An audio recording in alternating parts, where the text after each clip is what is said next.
connect to all of you for this knowledge and idea sharing. In this era of pandemic, we thought this is the best way to connect to all of you.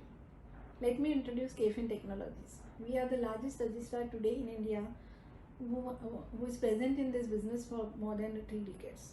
We service almost 90 million investors, support 50,000 distributors, and have 200 locations across India and abroad.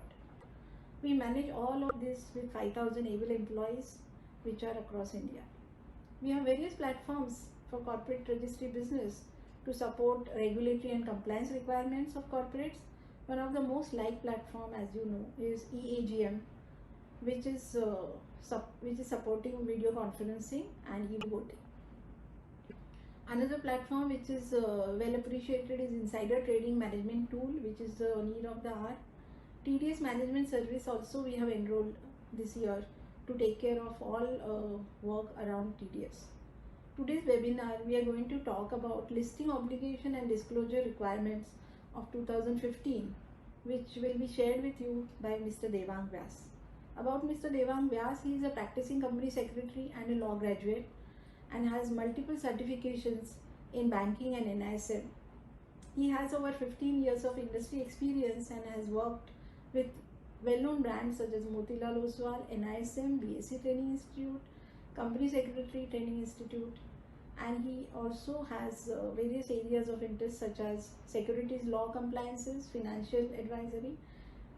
Thank you, Mr. Devang, for being part of this initiative, and over to you, sir.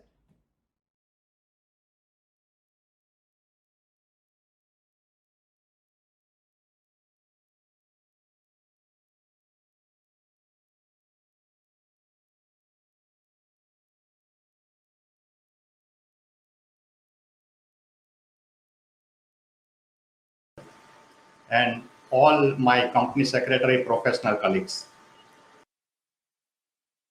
First of all, thanks a lot to CIEL and KFin Tech for providing me opportunity to share my thoughts on compliances under SEBI listing obligations and disclosure requirements regulation 2015.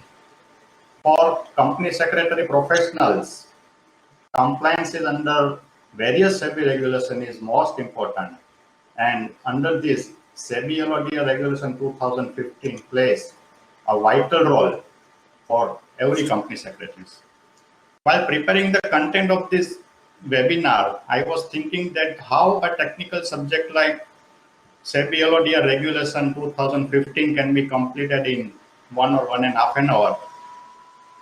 It has 12 chapters and 103 regulations, and each provisions like independent directors, board meetings, and material related party transactions. Many aspects are such like that they are requiring session of at least 2 or 2.5 hours.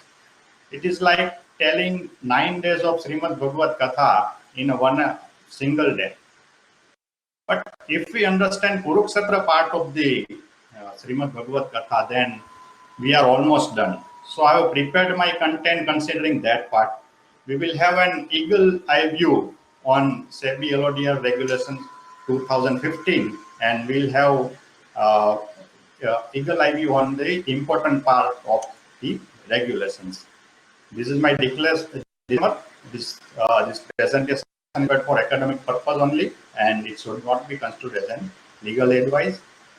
This will be coverage of today's session. I will start with background, then rationale behind SEBI LODR regulations, then with case studies with SEBI LODR regulation up to chapter 4. I have prepared the content with amendment up to January 8, 2021. And if time permits, then we will take question and answer. So bubbles, scams, frauds seems to be part of the financial market and corporate world. Tulip bubble is said to be first financial market bubble in the financial market history. Then in India also many corporate frauds were occurred, and recently broadcasted Scam 1992 web series and movie Big Bull created frenzy amongst the Indian society and corporate world. So way back in 1990, many irregularities occurred in Indian capital market and corporate world also. If we analyze the fraud, then 73% part of the fraud is due to lack of oversight by senior executives or management on deviation from the existing process. For every company, listing is a very important aspect because it increases liquidity, and as far as financial market is concerned, it is said to be barometer of every economy. But on the other side, public money is also involved. So stringent financial market regulations were required. And as we all know, a company seeking listing of securities on stock exchange is required to follow the listing agreement. Section 21 of Securities Contract Regulation Act also prescribes that where the securities are listed on stock exchange, then every company is required to follow listing agreement. Now, SEBI has revamped its listing agreement with the SEBI LODR Regulations 2015. Our esteemed institute, that is Institute of Company Secretaries of India, is having motto of Satyam Vada Dharmam Chara. And this SEBI LODR Regulation 2015 exactly matches with the motto of the institute. Satyam Vada, that is tell all the truth, disclose all the requirements. And Dharmam Chara, that is listing obligations, comply all the listing requirements under these regulations.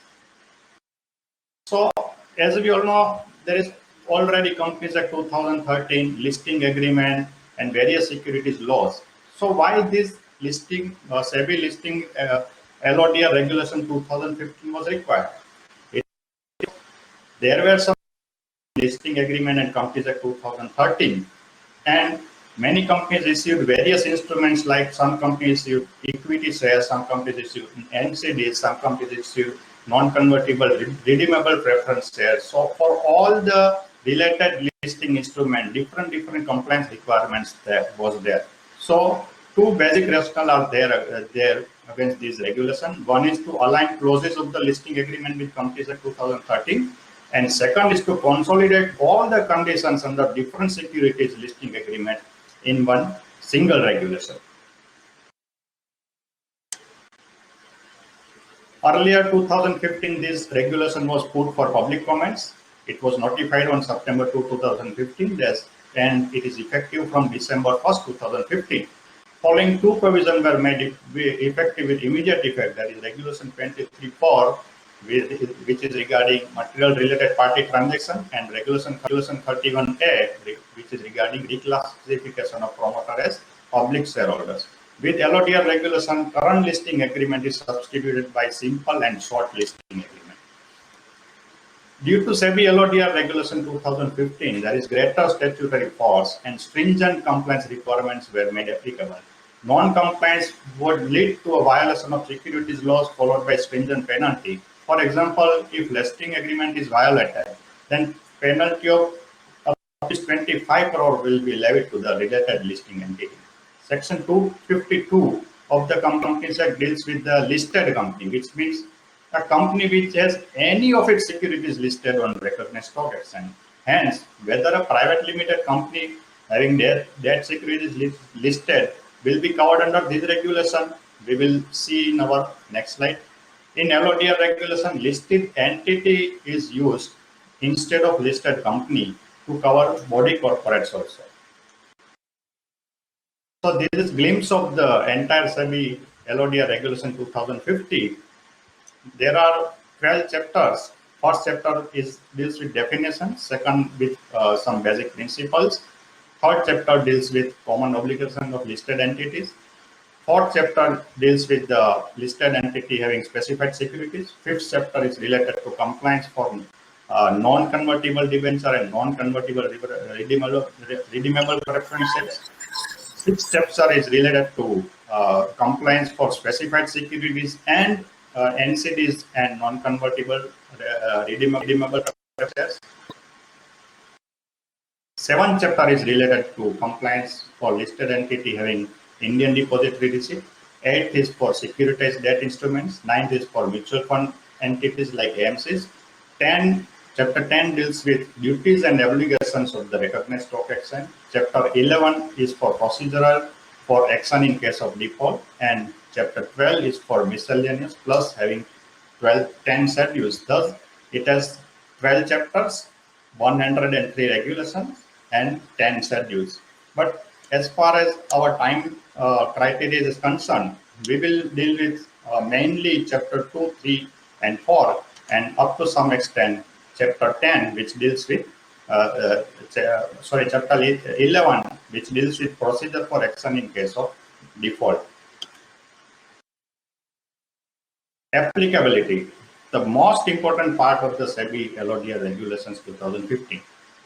This regulation is applicable to listed entity, number 1, having designated securities, number 2.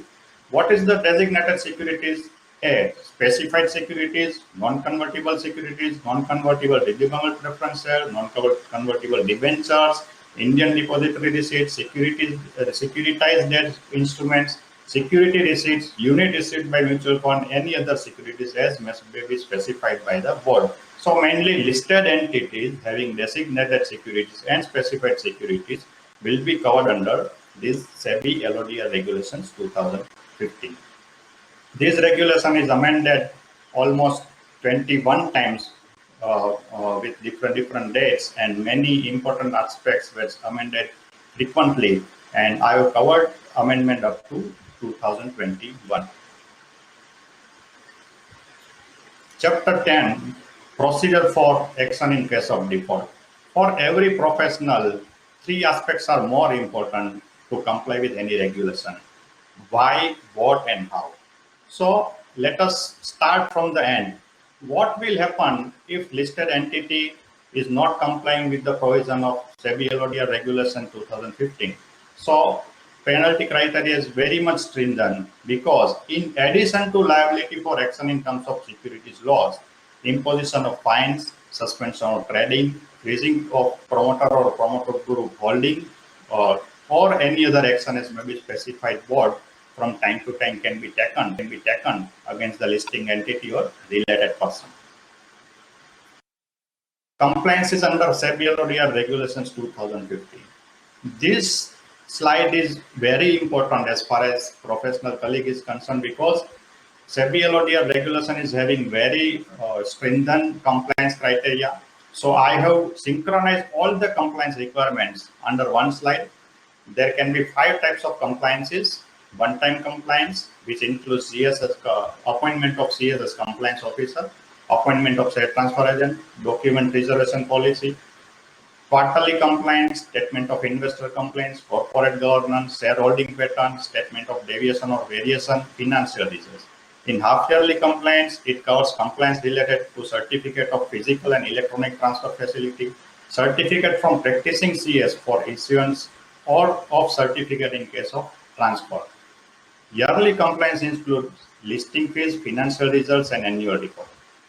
Event compliance includes intimation of appointment of share transfer agent, in principle approval, prior intimation of board meeting related to buyback, voluntary delisting, board meeting for alteration in nature of securities, shareholding pattern prior to listing of securities, and many more events.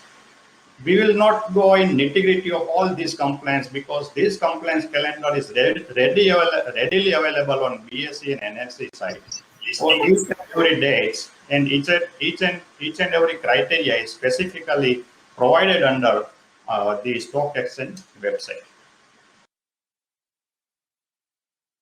Include listed entities, specified securities, related party transactions, and relative, reference of which will come in our next slides. Chapter 2, Chapter 1 deals with definition. Now Chapter 2, Regulation 14 deals with the principles governing disclosure and obligation of listed entity. This Chapter 2 is applicable to all listed entities, irrespective of the types of securities. Now, this regulation is regarding guiding principle for the listed entities. Whenever any listed entity comes into the stock market purview, then SEBI says that these types of regulations should be followed, and this matter should not be followed. So this is the guiding principles, like information shall be prepared with applicable standard of accounting, implementation of the accounting standard in letter and spirit, refrain from misrepresentation, information should not be misleading, adequate and timely information to the investors, disseminate the information in proper language, understandable language. Channels for disseminating information shall provide for equal, timely and cost-efficient access to shareholders and abide all the provisions of applicable laws, including the securities laws. Not only that, make specified disclosure and follow its obligation in letter and spirit, filings, reports, statements, documents, and information which are event-based or are filed periodically shall contain relevant information, and periodical filing and report statements should show the current status of the listed entities. Corporate governance requirements like rights of shareholders, timely information to shareholders, equitable treatment to the shareholders, role of various stakeholders, disclosure and transparency as far as the listed entity is concerned, and responsibilities of the board of directors, etc., to be followed under Chapter 2 by all the entities. And in case of ambiguity between the principles and relevant regulation, then the principles specified in this chapter shall always prevail. Chapter 3. Chapter 3 deals with common obligation of listed entities. These obligations are common to all the listed entities, irrespective of the types of securities listed. Regulation 5 deals with general obligation of compliance of KMPs and directors, etc. Regulation 6, most important for company secretary fraternities, deals with the obligation of compliance officer.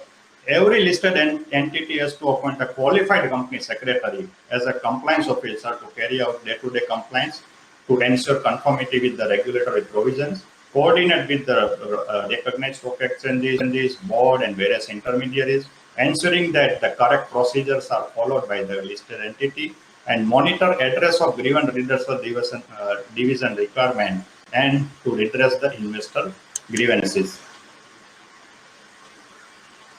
Regulation 7 deals with the appointment of share transfer agent. Every company shall ensure that share transfer agent has been appointed, or share transfer agent activity can be held in-house also. But if shareholder exceeds 1 lakh, then share transfer agent is compulsory. And if in-house share transfer agent activity is held, then the listed entity has to be registered as category 2 share transfer agent with SEBI. Half-yearly compliance certificate with respect to this will be provided to recognized stock exchange within 1 month. And if there is change in registrar and transfer agent, then tripartite agreement between listing entity, existing RTA, and new RTA to be intimated within 7 days. Regulation 8 deals with cooperation with the intermediaries. Listed entity has to cooperate to the various intermediaries like stockbroker, registrar to share transfer agent, debenture trustee, and all other intermediaries. Regulation 9 deals with reservation documents. There are 2 types of documents, one requiring permanent reservation and second requiring preservation of period of not less than 8 years. Regulation 10 deals with filing of information. The listed entity shall file the report, statement, documents, filings, and any other information with recognized stock exchange on electronic platform as specified by the board. Regulation 11 deals with scheme of arrangement. The listed entity shall not violate any condition of the scheme of arrangement as and when it is required. Regulation 12 deals with payment of interest or redemption or repayment. Then paid in electronic mode only. If electronic mode is not possible, then payable at par warrants or checks to be issued. If the dividend payable exceeds rupees 1500, then it shall be sent by speed post only. Grievance redressal mechanism, most important for every listed entity. Compulsory course registration, SEBI complaint redressal site is there, and registration for all listed entities made compulsory. File statement on quarterly basis within 21 days and place before board of directors in which existing number of complaints received and complaints disposed of during the quarter to be specified. Regulation 14 deals with fees. Listing entities shall pay fees and other applicable charges to the related recognized stock exchanges. Chapter 4, obligation of listed entity which has listed its specified securities.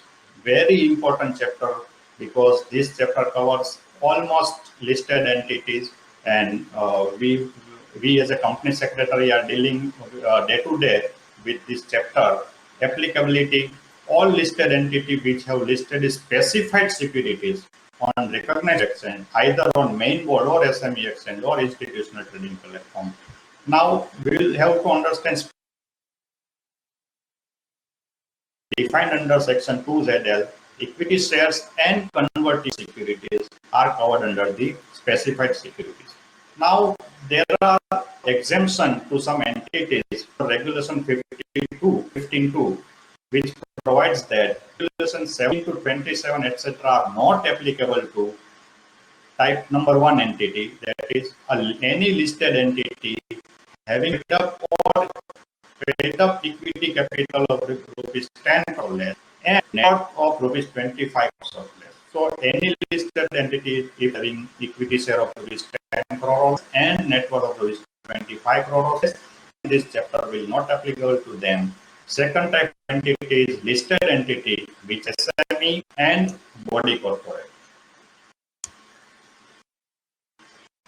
So to understand applicability, we will have to listed entities. Listed entity can be listed on main board, that is on NSE or BSE, under which promoter sharing cannot exceed 75 of total capital, or listed entity can be listed on SME exchange. SME exchange is for making IPO for small companies. There can be two type of SMEs. One type is post issue nominal capital is up to rupees 10 crores, and second type is post issue nominal capital is more than rupees 10 crore but up to rupees 25 crores, under which SME is given option to get their share listed on the main board. If it crosses 25 crore, then it has to be compulsorily moved to the main board. Third platform is institutional trading platform, which is for startup companies. Startup company can issue securities by public issue to QIB and NIS only, under which promoters can hold maximum 75% of total share capital.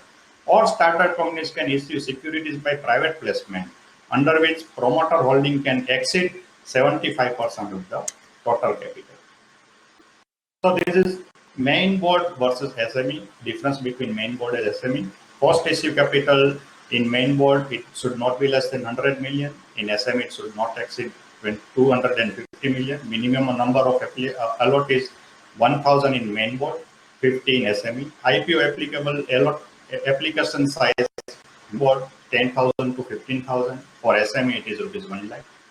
DRHP observation in main board, it will be observed by SEBI, and in SME exchange, it will be observed by the exchange.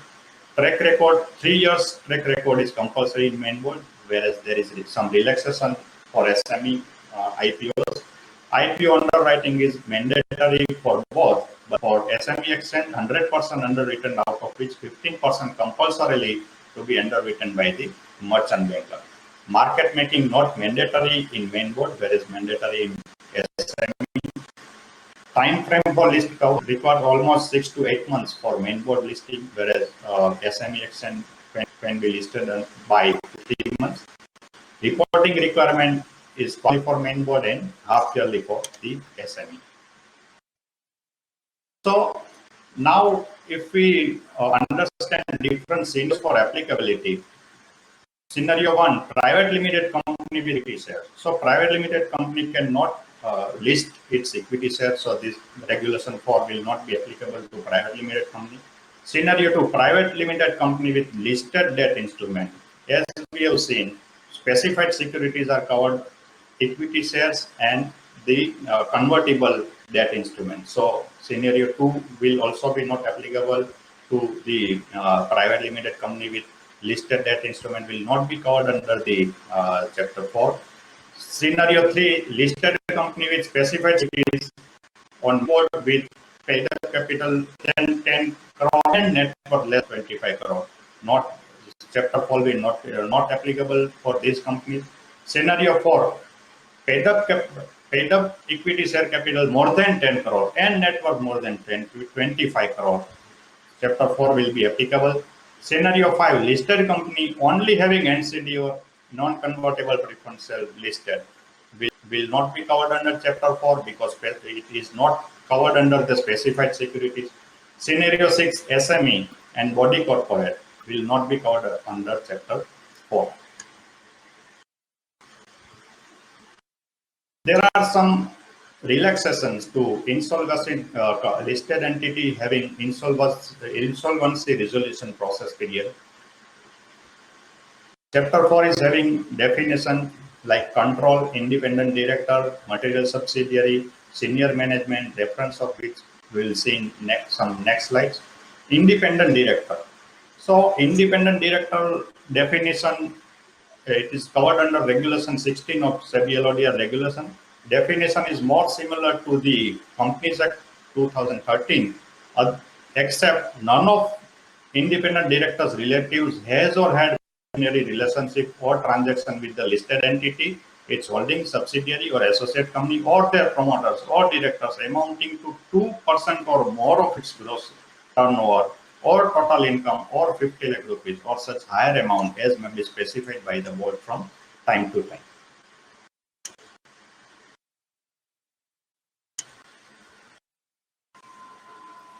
Board of Directors, Regulation 17. How a listed entity has to compose the Board of Directors. This is applicable to all listed entities.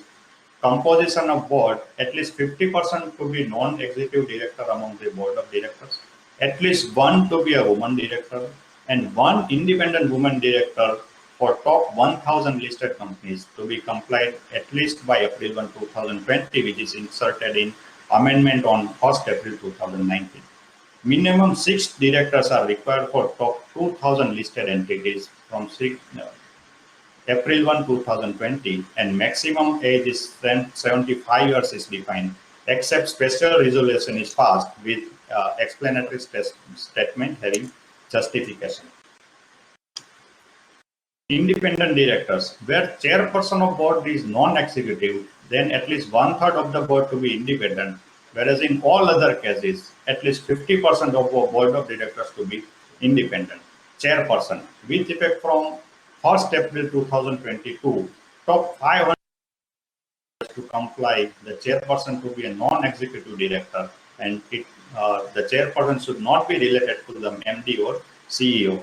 At least 4 meetings to be held with gap of 120 days between 2 meetings, and quorum for top 1,000 listed entity, and for 2,000 listed entity with effect from April 1st, 2020, of its total strength, or 3 directors, whichever is higher, including at least 1 independent director should be there in the quorum. So if we look after general scenarios for composition of board of directors, say for example, XYZ Limited is having 12 directors. So how many non-executive directors will require? So we can see that 50% to be non-executive directors. So 6 executive director will be required. 1 woman director will be required, and 1 independent woman director will be required. XYZ Limited is already having directors. Still the company need to appoint an independent woman director? Yes. A director of XYZ Limited is completing 75 years. Can the company continue him as director, and how?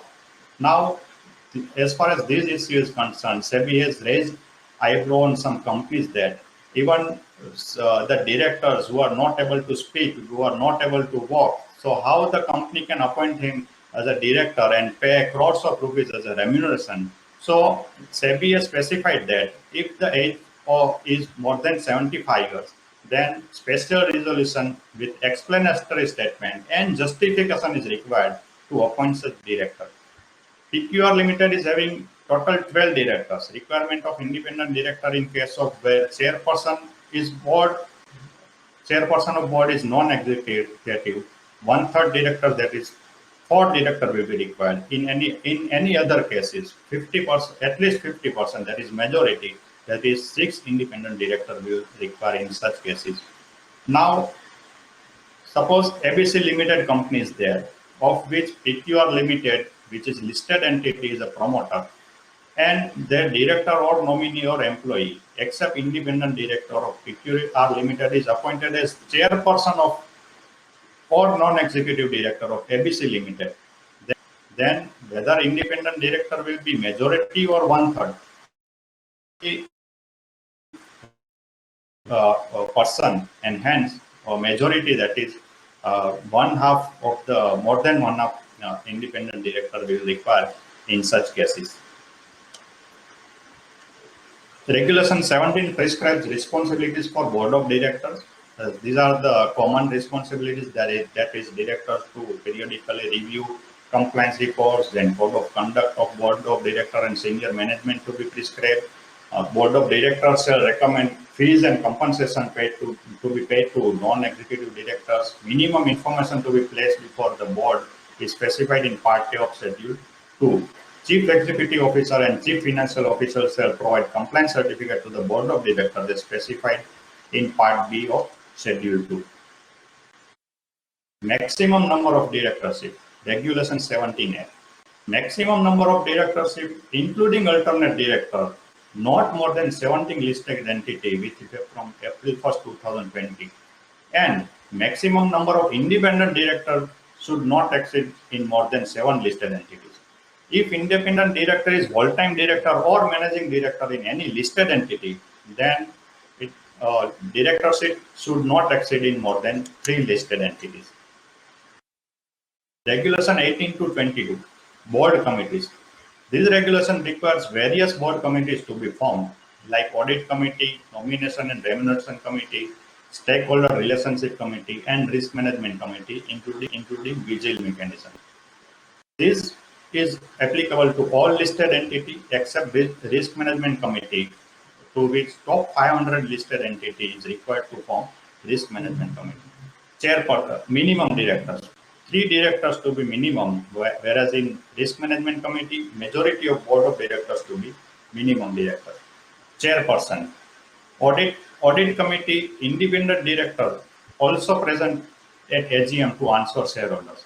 In nomination and remuneration committee, chairperson to be independent director and not the chairman of the company. For stakeholder relationship committee, chairperson to be non-executive director, may or may not be independent director. And for risk management company, member of board of directors, senior executive of listed entity may be members of the committee. As far as types of director is concerned, in audit committee, executive and non-executive director can be there, and company secretary to act as secretary of the audit committee. In nomination committee, only non-executive director to form part of the director. In stakeholder relationship committee, executive and non-executive, both directors can be there, and same in risk management committee. As far as independent director is concerned, in audit committee, at least 2/3 of the board of directors shall be independent. Here, it is pertinent to note that Section 177 of Companies Act requires 50% of the independent requires 50% independent director. That is majority independent director in audit committee, whereas in SEBI regulation, it is at least 2/3 of the board shall be independent. In nomination and remuneration committee, at least 50% of the board shall be independent. In stakeholder relationship committee, at least 1, and in risk management committee, it is not specified. As far as vigil mechanism is concerned, for director and employees to report genuine concern, vigil mechanism has to be formed, and listing an entity to provide all adequate safeguard against victimization of the directors or employees or any other person who avail the mechanism, and also provide direct access to the chairperson of the audit committee for appropriate and exceptional cases.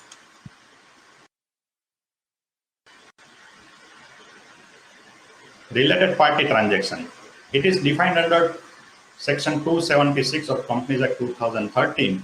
Director or firm or private limited company director, manager, or a public company in which director, manager is a director, any body corporate whose board is accustomed to act, or any person on whose advice a director or manager is accustomed to act is defined to be a related party transaction.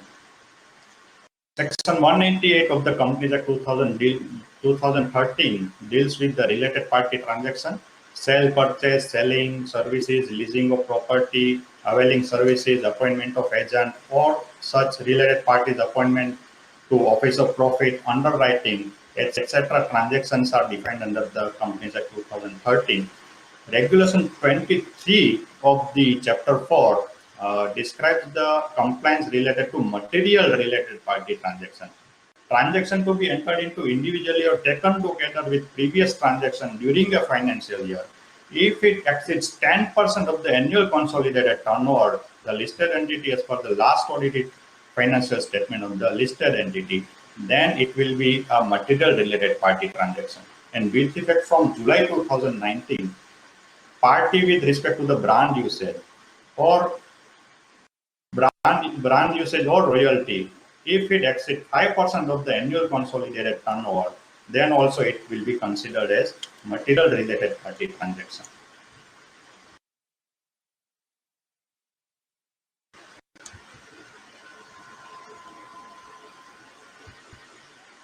So SEBI in settlement order against Sun Pharmaceutical, it was the complaint by two whistleblowers against the company alleging that Sun Pharma and its subsidiaries diverting funds through its sole distributor in India, that is Aditya Birla Medicare Limited, and SEBI held that the relevant compliance pertaining to related parties as required under the following SEBI listing obligation and disclosure requirement were not made by the Sun Pharma, and it was held by the SEBI that directors are responsible for all the acts of or omission and commission by the company, CEO and promoters and CFO, all were liable, and many lakhs of rupees were paid as a fine due to the non-compliance of these related party transaction provisions. Corporate governance with respect to subsidiary of listed entity. Material subsidiary concept is there, and it shall mean a subsidiary whose income or net worth exceeds 20% of the consolidated income or net worth respectively of the listed entity and its subsidiaries. At least one independent director on the board of directors of the listed entity shall be a director in the material subsidiary, and audit committee of the listed entity shall also review the transactions of the material listed entities.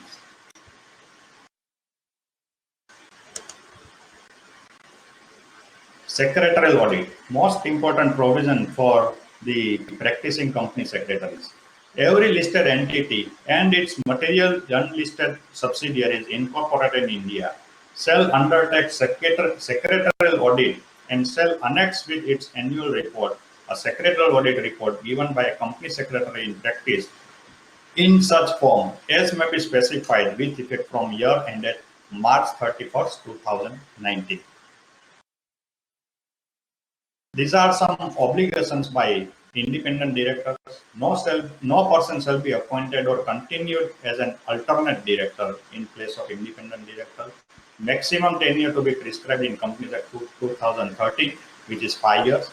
Independent director of the listed entity shall hold at least one meeting in a year without the presence of non-independent directors and review performance of the non-independent directors and board of directors. Independent directors shall be held liable only in respect of such acts or omission commission by the listed entity in which had occurred with his knowledge and attributed through process of board of directors. If independent director resigns or removed, then not later than the immediate next meeting of the board of directors or 3 months from the date of such vacancy, whichever is later, the resignation to be fulfilled, and listed and shall familiarize the independent director through various information. Obligation with respect to employees, including senior management, KMP, directors, and from there are various provisions like director shall not be a member in more than 10 committees. Committee position he or she occupies shall be informed by the board of directors. Compliance with the code of conduct of the board of directors. Non-executive directors shall disclose their shareholding. and senior management shall make disclosure with respect to material, financial, and commercial transaction, and not enter into any agreement having place of profit. Other corporate governance requirement as specified in Part E of Schedule 2 is defined. In principle, approval of recognized action required before issuing any securities. Nationwide terminal recognized stock exchange, for all such recognized stock exchanges, the in principle approval is required. And if any particular stock exchange is not having nationwide terminal, then such approval of the such recognized such stock exchange is also required. And scheme of arrangement and NOC from recognized stock exchange is not applicable in certain cases. Prior intimation. This is the most important regulation in SEBI LOD regulation 2015. Regulation 29 says that prior intimation of board meeting has to be intimated to the related authorities. Intimation of at least 5 working days in advance is required in case of financial result, quarterly, half-yearly, or annual result. Intimation of at least 2 working days in advance is required in case of buyback, voluntary delisting, fundraising, declaration, recommendation of dividend, or bonus securities. Prior intimation of at least 11 working days in advance is required if any alteration in the form of nature of any of its securities or in the rights or privileges of holder thereof, or any alteration in the day on which the interest on debenture or bond or the redemption of redeemable preference share of debenture or bond shall be payable. Material events. Section 30. In SEBI Regulation 2015, material events are divided into 2 parts. One, deemed material events, which is events specified in Part A of Para A of Part A of Schedule 3. And second, material events based on the application of guidelines. Board of Directors shall frame a policy duly approved by the Board of Directors for determination of materiality based on criteria specified under Part B of Part A, Para B of Part A of Schedule 3. Intimation to stock exchange within 24 hours. If any material event is occurred, then listed entity has to intimate stock exchange within 24 hours. And if material event is based on the board meeting outcome, then it will be intimated within 30 minutes. Put material development on website and retain for 5 years. Continue to provide updates on material development of such events. And disclosure is also required for material subsidiaries. Response to rumors. Regulation 30, Sub-Regulation 11 allows the company the option to confirm or deny rumors about the material developments. Settlement order was passed in respect of PC Jewellers as far as the material event is concerned.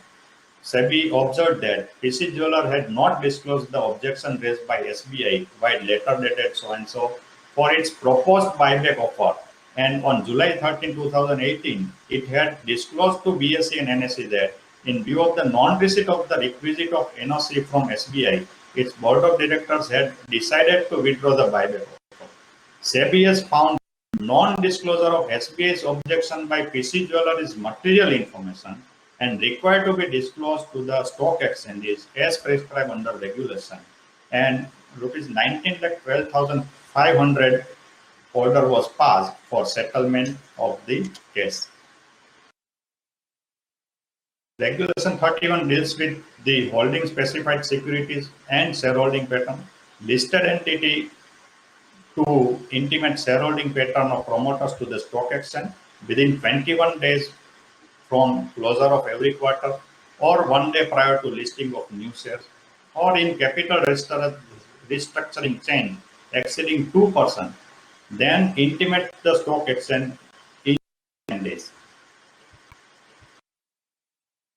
Reclassification of any person as promoter of public. Condition for reclassification of promoter is approval of shareholder in general meeting is required, and specific approval is required if want to continue as key managerial personnel. Outgoing promoter along with public entity in concern can't hold more than 10% of paid-up share capital. In case of transmission or succession or inheritance, the inheritor shall be classified as a promoter. The outgoing promoter shall not directly or indirectly exercise the control over the affairs of the company, and reclassification of promoter shall not be used to achieve minimum public shareholding compliance. Regulation 32 deals with statement of deviation or variation. In case of listed entity has deviated or variated any IPO right or preference or QIP, etc., then statement to be submitted to the recognized stock exchange and explanation to be furnished to the board of directors. Now, as far as financial result is concerned, Regulation 33 deals with three parts of the financial result. One is preparation, second is authorization, and third is submission. As far as preparation is concerned, financial results to be prepared on accrual basis, uniform accounting practice to be followed, accounting standard to be followed, GAAP to be followed, and financial statement to be either audited or subject to limited review. Authorization to be certified by CEO or CFO before placing to board of directors. Board of director to approve financial statements, and it should be signed by chairman, managing director, whole-time director, or any director before submitting to the stock exchange. As far as submission is concerned, if submission is for quarterly results, then quarterly or year-to-date consolidators plus standalone results to be submitted within 45 days from the end of the quarter. And for the last quarter or yearly financial statements, consolidated plus standalone to be submitted by 60 days from the end of the year. For SME companies, this regulation is required for half yearly or half year compliance is required for this type of companies. Annual report, annual information memorandum, and information to shareholder. There are various requirements of annual report to be submitted within 21 days. Contents of the annual reports, it should be sent to the shareholders at least 21 days before annual general meeting.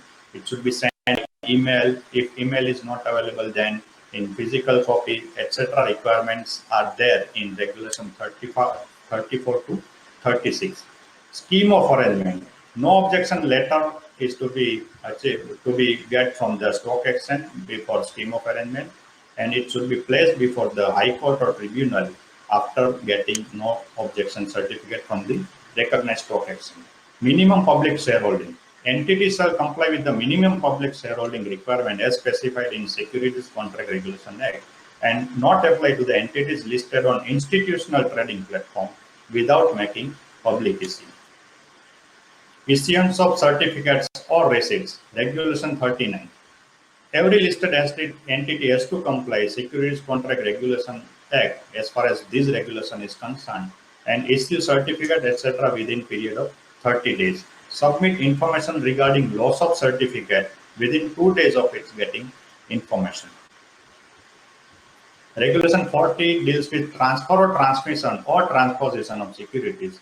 This transfer, transmission, or transposition power can be delegated to committee or to a compliance officer or to the share transfer agent and transfer to be effected within period of 15 days. Such delegated authority will meet once in fortnight, who shall report the same to the board. Transfer or transmission, no effect of transfer if any statutory prohibition, or if transferor objects the transfer, then no effect of transfer shall be given, or there is any prohibitory order of a court or competent jurisdiction. Within 1 month from the end of each half of the financial year, a certificate from practicing company secretary to be produced to the stock exchange certifying that all certificates have been issued within 30 days. Other provision related to securities. There are various other provisions, miscellaneous provision related to securities, like listed entity not to exercise lien on fully paid shares. Then if there is any advance calls, then no further special rights to be given to such shareholders. Company not shares in any manner that may confirm or any person superior or inferior rights to the dividend listed entity having special right equity share issued to its promoter founders may issue special right equity share to its shareholders only through a bonus split or right issue. Issuer offering the first instance of share is also required. Record date. Intimation to be sent to all stock exchanges. Advance notice of 7 clear working days. Recommendation declaration of dividend cash bonuses to be made at least 5 clear working days before record date. Ensure minimum 30 days gap between 2 record dates and book closure. For physically held securities, closure of transfer book in play to be placed in fixing the record date. Dividend and distribution policy. Declare and disclose the dividend on per share basis only. Not forfeit unclaimed dividend before the claim becomes barred. Top 500 listed entities to formulate a dividend distribution policy. Regulation 44 deals with the meetings of shareholder and voting. Remote e-voting facility to be provided to shareholders. Submit to stock exchange within 48 hours of conclusion of its general meeting details of the voting results and send proxy form to the holders of securities. Top 100 listed entities requiring hold their annual general meeting within a period of 5 months from the date of closing of the financial year. And top 100 listed entity provide one-way live webcast of AGM. Changing name of listed entity. Regulation 45. What will be the consequences of changing name of listed entity? There are some conditions. A time period of at least 1 year has been elapsed, the last name change. At least 50% of the total revenue in preceding 1 year period has been accounted for new activity, and amount invested in new activity project is at least 50% of the assets of the listed entity. If any entity has changed its activities which are not reflected in name, it shall change its name in line with the activities within period of 6 months. On satisfaction of conditions, file application with ROC for name change. And on receipt of confirmation from ROC, the listed entity has to seek approval from the stock exchange by submitting a certificate from chartered accountant. Website. Regulation 46. Many details to be kept on website of the listed entity. The listed entity has to maintain a functional website under a separate section to be provided separate information. All the information related to independent director like terms and conditions, composition, code of conduct, etc. to be provided in website. Policies like determining material subsidiary, vigil mechanism, whistleblower policy, etc. to be given in the website. Email address for redressal grievance, contact details of the KMPs, notice of the board meeting to be kept on the website. Shareholding pattern, new and old name of the company. If any item is published in newspaper such as financial results, it should be specified in the website. Contents of the company has to ensure that contents of the website are correct and update any change in the content of its website within 2 working days. Advertisement, newspaper and accounting standard. Notice of board meeting to be published in the newspaper. Financial results upon conclusion of the meeting, and where standalone or consolidation results are submitted to the stock exchange, this type of results to be published in the advertisement. Reference to the website should be given in the newspaper, and statement of deviation variation to be provided. Notice given to shareholder by advertisement, and website link of the entity and stock exchange to be given. Further details are available. Within 48 hours of the board's approval, financial result and other information shall be published, and this regulation is not applicable to the securities listed on SMEs. Regulation 48 prescribes that the listed entity shall comply with all the applicable and notified accounting standards from time to time. Last but not least, SEBI passed an order against WS Industries India Limited that violation of LODR regulation 2015 fine is payable to all the stock exchanges where an entity is listed. Say, for example, public listed entities listed in BSE and NSE and some other 2 stock exchanges. So, fine is payable to all the 4 stock exchanges because SEBI observed that listing on multiple exchanges is choice made by an entity for reasons which may include additional liquidity, visibility, access to more trading members, etc. Once an entity voluntarily lists on the multiple exchanges, it would have to adhere the additional regulatory requirements, and hence SEBI held that if SEBI LODR regulation 2015 is violated, then fine has to be payable for all the exchanges. So only 2 lines for conclusion. कदम घायल तूफान सामने सफर मेरा पहाड़ी है. कदम घायल तूफान सामने सफर मेरा पहाड़ी है. शिखर को पार करने की लगन मैंने भी लगाई है. शिखर को पार करने की लगने भी लगाई है. शिखर को पार करने की लगन मैंने भी लगाई है. Although there are more complex types of compliances are there, but we as a company secretary has to fulfill all the compliance requirements. With this, I am concluding my presentation. Thanks for passionate hearing. Doors for question and answer is open. Thank you, sir. We have got quite a few questions. Keeping in view of the time, we'll be bundling them to few concept-based questions. Please. The first question is, when does the appointment of independent director becomes applicable for a listed company?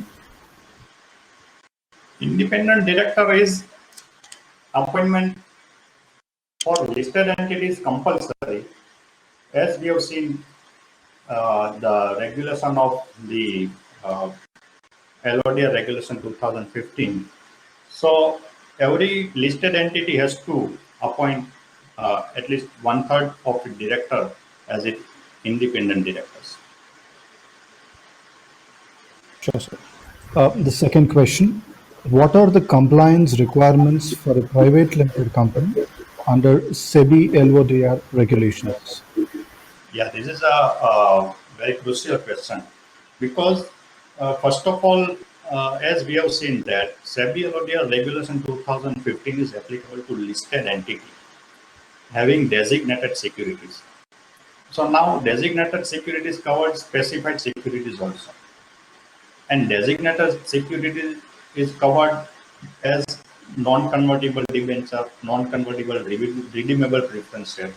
But as far as private limited company is concerned, first of all, private limited company cannot issue equity share on, private limited company cannot list equity share on the stock exchange. But private limited company can list its debt instruments on the stock exchange.